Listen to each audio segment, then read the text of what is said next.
Bagaimana upaya Arab Saudi untuk mengikis dominasi dolar Amerika Serikat di perdagangan global? Saya ulas untuk Anda selengkapnya. Di hari ini, Raja Minyak tinggalkan dolar. Kita lihat bersama-sama, memang kalau kita lihat secara historical, 6 tahun terakhir sebenarnya Arab Saudi itu sudah melakukan pembicaraan yang cukup intensif dengan China untuk bagaimana dalam transaksi minyak ketika Arab Saudi menjual minyak kepada China yang menjadi atau notabene salah satu pasar ekspor minyak terbesar untuk Arab Saudi, 25% dari total produksi minyak Arab Saudi itu diserap oleh China.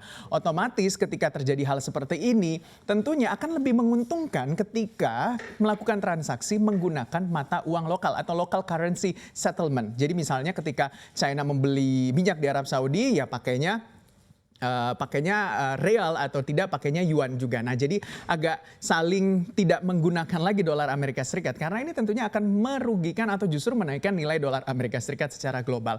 Kenapa sih sebenarnya hal ini terjadi? Apa yang menjadi backgroundnya? Karena kalau kita lihat secara historical, Arab Saudi itu sebenarnya ya seperti yang saya katakan 6 tahun silam ya, 6 tahun terakhir ini sudah melakukan komunikasi yang sangat-sangat intensif dengan China untuk transaksi jual beli minyak Saudi dengan China menggunakan yuan. Jadi bye-bye petrodollar, welcome to petro yuan begitu ya. Jadi apa yang membuat hal ini terjadi? Karena Arab Saudi dikabarkan itu marah atau kurang sreg dengan apa yang menjadi kebijakan-kebijakan politik luar negeri Amerika Serikat selama ini. Terutama mungkin ketika kurangnya intervensi Amerika Serikat ketika perang saudara di Yaman yang sampai saat ini juga berkecamuk. Jadi Amerika Serikat tidak mengambil bagian yang begitu besar. Ini yang menjadi kekecewaan Arab Saudi. Terlebih lagi ketika kita melihat Amerika Serikat akhirnya pada tahun lalu menarik gitu ya pasukannya dari Afghanistan selama hampir kurang lebih 11 tahun. Kalau saya tidak salah begitu ya, itu Amerika Serikat juga berada di Afghanistan.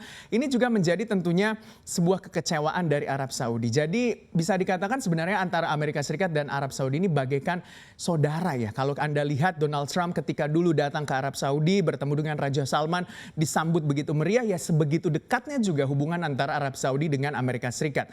Kalau kita lihat ketika misalnya memang transaksi minyak antara China dengan Arab Saudi menggunakan yuan itu sangat-sangat menguntungkan bagi Arab Saudi dan juga China. Dari sisi China nilai yuan itu akan terdongkrak naik karena kan digunakan nilainya adalah yuan, jadi tidak perlu dikonversi lagi ke dolar, baru sudah itu belilah minyak Arab Saudi. Nah, kalau kita lihat pasar minyak Arab Saudi ke China itu begitu besar, kurang lebih 25%. Kalau saya tidak salah 1,7 juta barel setiap harinya, China itu membeli minyak Arab Saudi. Begitu besar kebutuhan energi China karena kita ketahui China ini menjadi sebuah raksasa di industri dan segala macam, otomatis membutuhkan energi yang begitu besar. Jadi kesepakatan ini kalau nantinya memang disepakati antara Arab Saudi dan juga China akan mendongkrak nilai yuan dan juga akan menurunkan dominasi dolar Amerika Serikat di global sebagai mata uang global ya, bisa dikatakan secara tidak langsung juga menjadi mata uang global. Sebenarnya bagaimana sih sebenarnya dominasi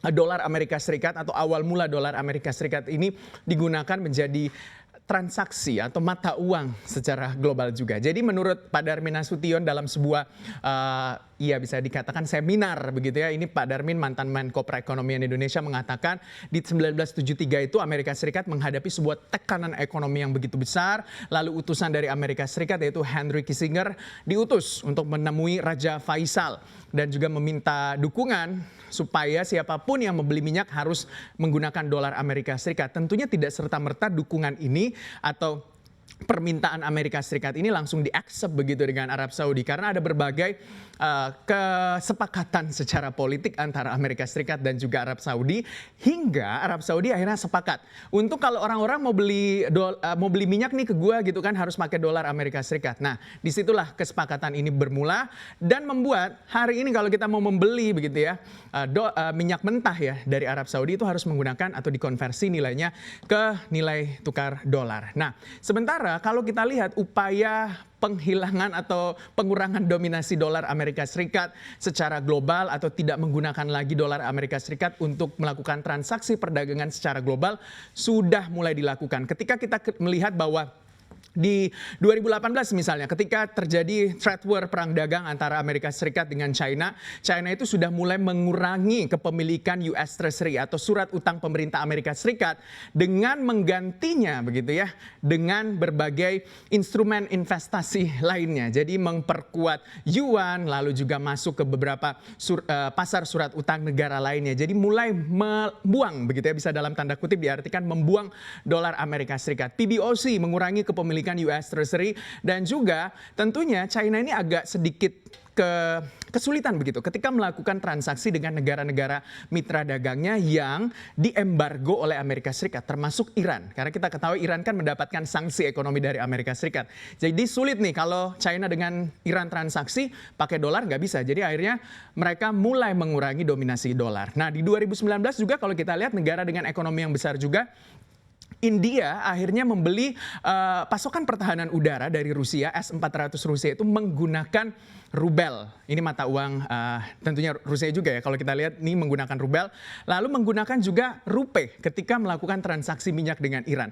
Produksi minyak Iran juga cukup besar. Otomatis India sebagai negara yang membutuhkan energi ketika melakukan transaksi dengan Iran yang notabene Iran itu di-ban oleh Amerika Serikat atau dikenakan sanksi ekonomi, ya mau pakai mata uang apa? Ya harus menggunakan rupiah atau tidak pakai mata uang lokal Iran. Nah inilah yang menjadi sebuah langkah-langkah yang dilakukan oleh negara-negara untuk mengurangi dominasi dolar di global.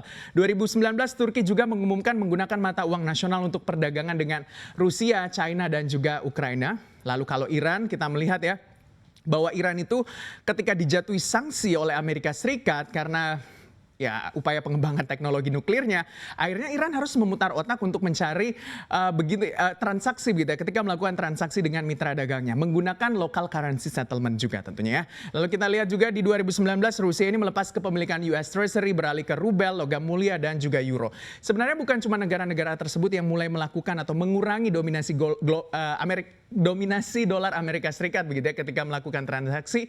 Ketika kita lihat misalnya Indonesia sendiri gitu ya, itu sudah sepakat menggunakan local currency settlement atau LCS ketika bertransaksi dengan negara mitra dagangnya. Termasuk dengan China menggunakan yuan, dengan Thailand menggunakan baht, dengan Malaysia menggunakan ringgit, dan juga dengan Jepang menggunakan yen Jepang. Memang ada beberapa upaya-upaya yang dilakukan oleh negara-negara di dunia ini untuk mengurangi dominasi dolar Amerika Serikat untuk transaksi perdagangan mereka.